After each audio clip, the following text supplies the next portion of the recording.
আপনার দোকানে সব সময় সিরিয়াল লাগে থাকে, ঘটনা কি তাবিজ টাবিজ করছেন নাকি? সবে আল্লাহর ইচ্ছা। আল্লাহর ইচ্ছা। আসসালামু আলাইকুম ভিউয়ার্স, চলে এসেছি খঞ্জনপুরের ভাইরাল ঝালমুড়ি ভাজার দোকানে। এই দোকানটিতে এত ভিড় কেন জানার চেষ্টা করব, আর কি তাবিজ বা কি জাদু করেছে সেইটাও জানার চেষ্টা করব। আমরা দেখতে পাচ্ছেন ভাই ভাজা নিয়ে খুব ব্যস্ত, আর আমরা ঘুরে ঘুরে আপনাদেরকে একটু দোকানটি দেখাচ্ছি।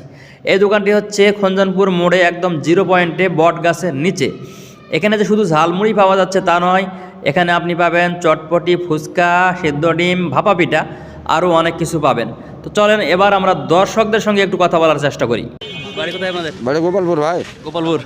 তো এখানে কি খুব স্বাদ নাকি এখানে? জি অনেক স্বাদ, খুব আপনারা কি রেগুলার আসেন এখানে? রেগুলারলি আছি। আচ্ছা আচ্ছা। তো এই যে আরও দেখেন ভাইয়ের খাচ্ছে, আমরা একটু দেখি। ভাই সামনে যান। আসসালামু আলাইকুম। ভাই ভালো আছেন? আলহামদুলিল্লাহ। এই যে ইনি হচ্ছেন সেই পুরো আমাদের আজমির ভাই। হচ্ছে ব্যবসা বাণিজ্য? ব্যবসা আল্লাহর রহমতে ভালো হয়। এই যে আপনার দোকানে সব সময় সিরিয়াল লাগে থাকে, ঘটনা কি তাবিজ টাবিজ করছেন নাকি? সবে আল্লাহর ইচ্ছা। আল্লাহর ইচ্ছা। সবে আল্লাহর ইচ্ছা। আল্লাহর মধ্যে ভালো হচ্ছে, তাই না?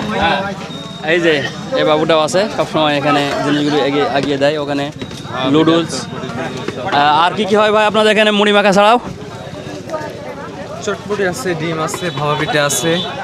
চটপটি আছে, ডিম আছে, ভাপা পিঠা আছে, এই যে ফুচকা আছে, ওটাতে একটু খুলে দেখান। এই চটপটির ডাল দেখা যাচ্ছে, হ্যাঁ খুব সুস্বাদু। ভাপা পিঠা কোনো হয়নি, হবে। তো যাদের হাতে সময় থাকে তারা এখানে ঘুরতে আসলে এখানে ট্রাই করে যাবেন, খুব স্বাদ। আলহামদুলিল্লাহ, আমরাও আগেও খেয়েছি, আজকেও খাবো ইনশাআল্লাহ। ওই যে আমাদের মাখামাখি রেডি হয়ে গেছে, একটু পরে আমাদেরকে দিয়ে দিবে। খাইছেন? হ্যাঁ খাইছি, ভালো লাগতেছে? আলহামদুলিল্লাহ ভালো। রাকিব ভাই মুখে দেন, মুখে দেন। রাকিব ভাইয়ের খাবারটা একটু দেখি। বিসমিল্লাহ। খুব সুন্দর, স্বাদ, খুব স্বাদ। মাশাআল্লাহ।